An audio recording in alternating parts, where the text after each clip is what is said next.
With TPOT 23 finally having been released, I had to make a review of this episode, since, if I'm being honest, I really liked it. It was so overstimulating in a good way. So, that's where I'll start. This is my TPOT 23 review.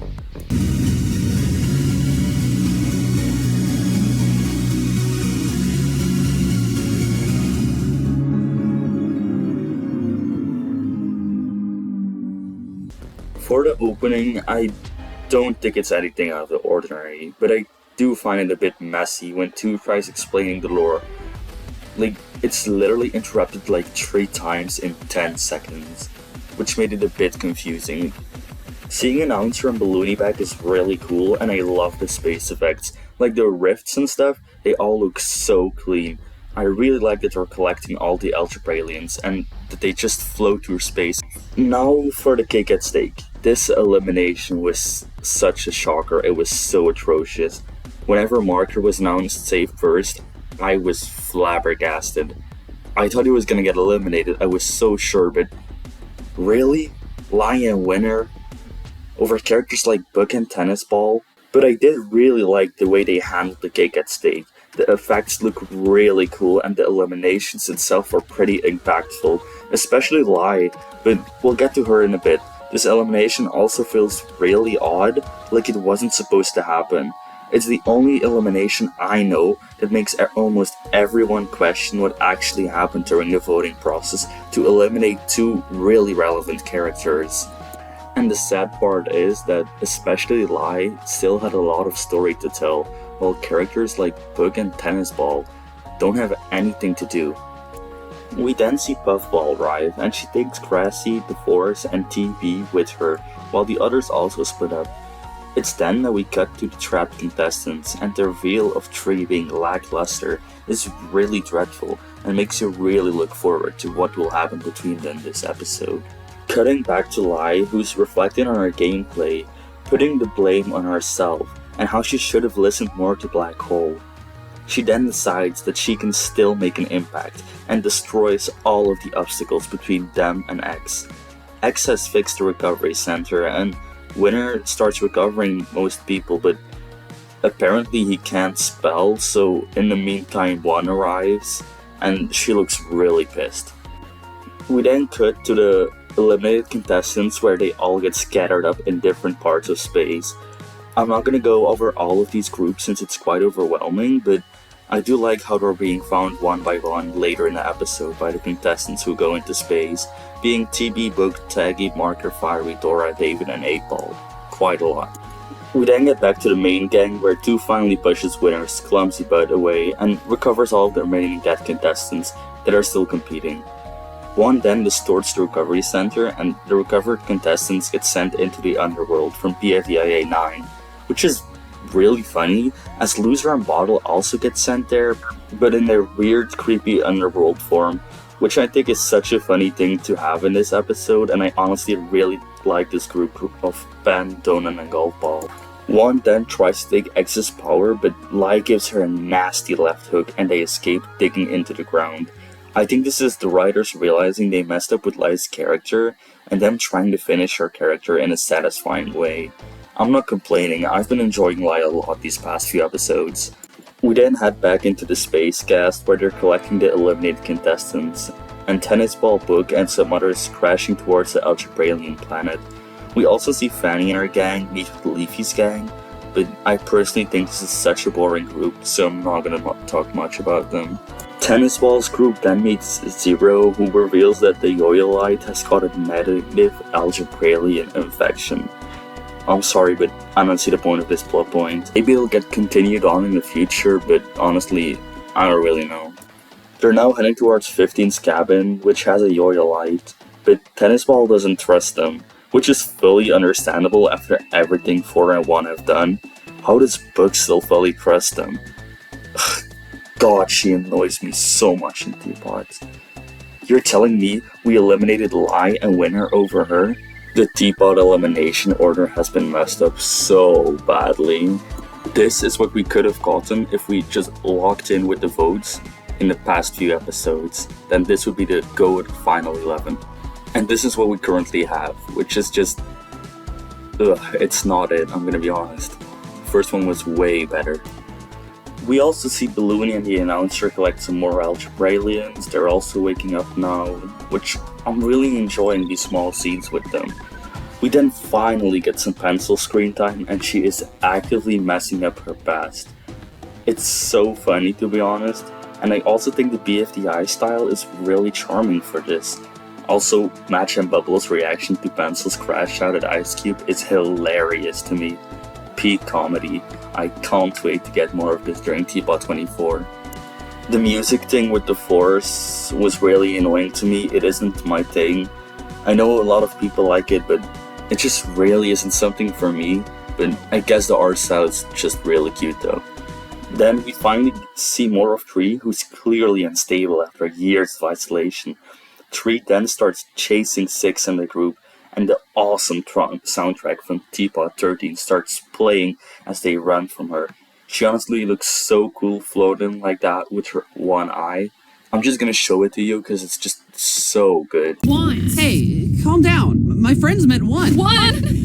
I don't want to see her. Dude, I know. After this, you lure her to me? Hey, she's come to help! Help? This happened to me last time I was helped! Stay away! We're stuck here too, 3. It's not all about you. We also need help. Like I trust that at all!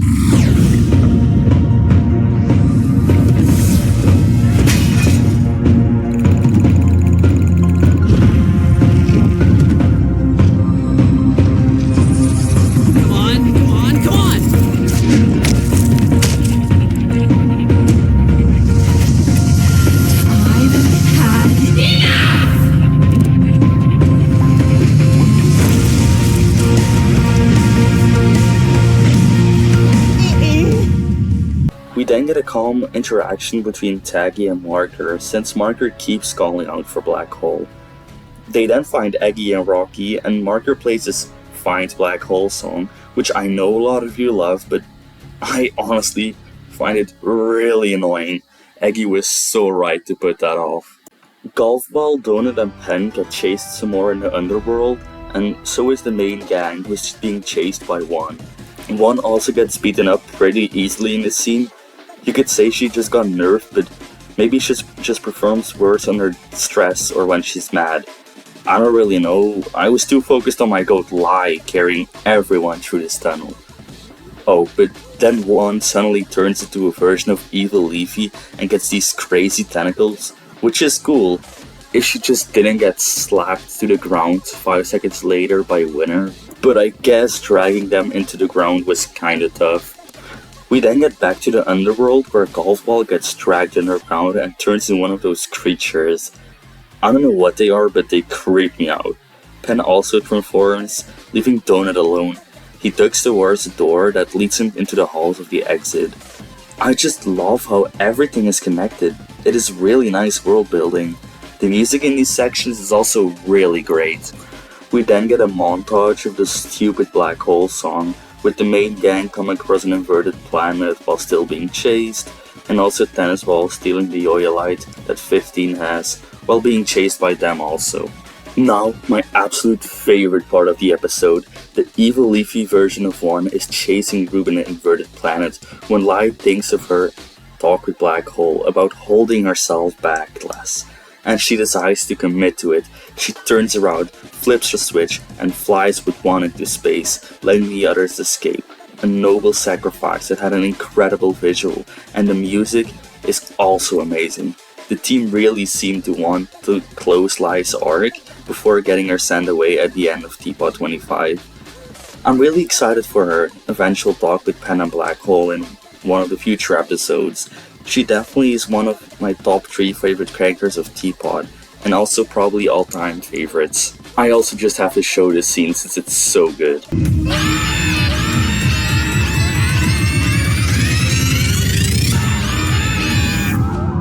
I've been holding myself back last night. It's not that bad. Maybe you should start doing that too.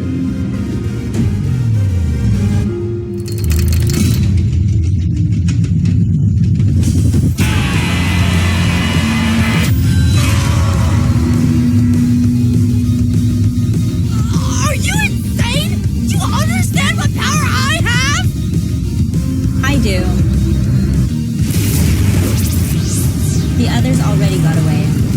I did my job.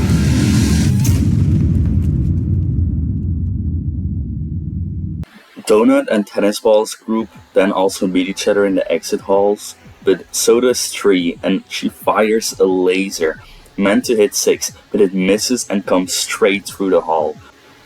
Donut and Tennis Ball's group hide, but it comes through and straight obliterates 15 and the other creatures. With another absolute banger of a soundtrack, this climax of the episode is actually really cool. The voice acting is also so good, and there's a lot of emotion put into these voices, especially Tree's voice.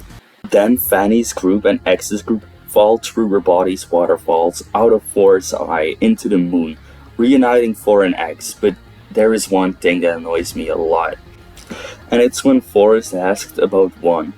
He gives so little information in a really bad grandpa voice. This is no hate towards the Forrest voice actor, by the way, but I just want to know, why did it sound like that? It is cool how it's connected to the Snowballs gang, who are currently moving towards 4 with the help of the Force, and Snowball will likely break open the moon with his power from the outside.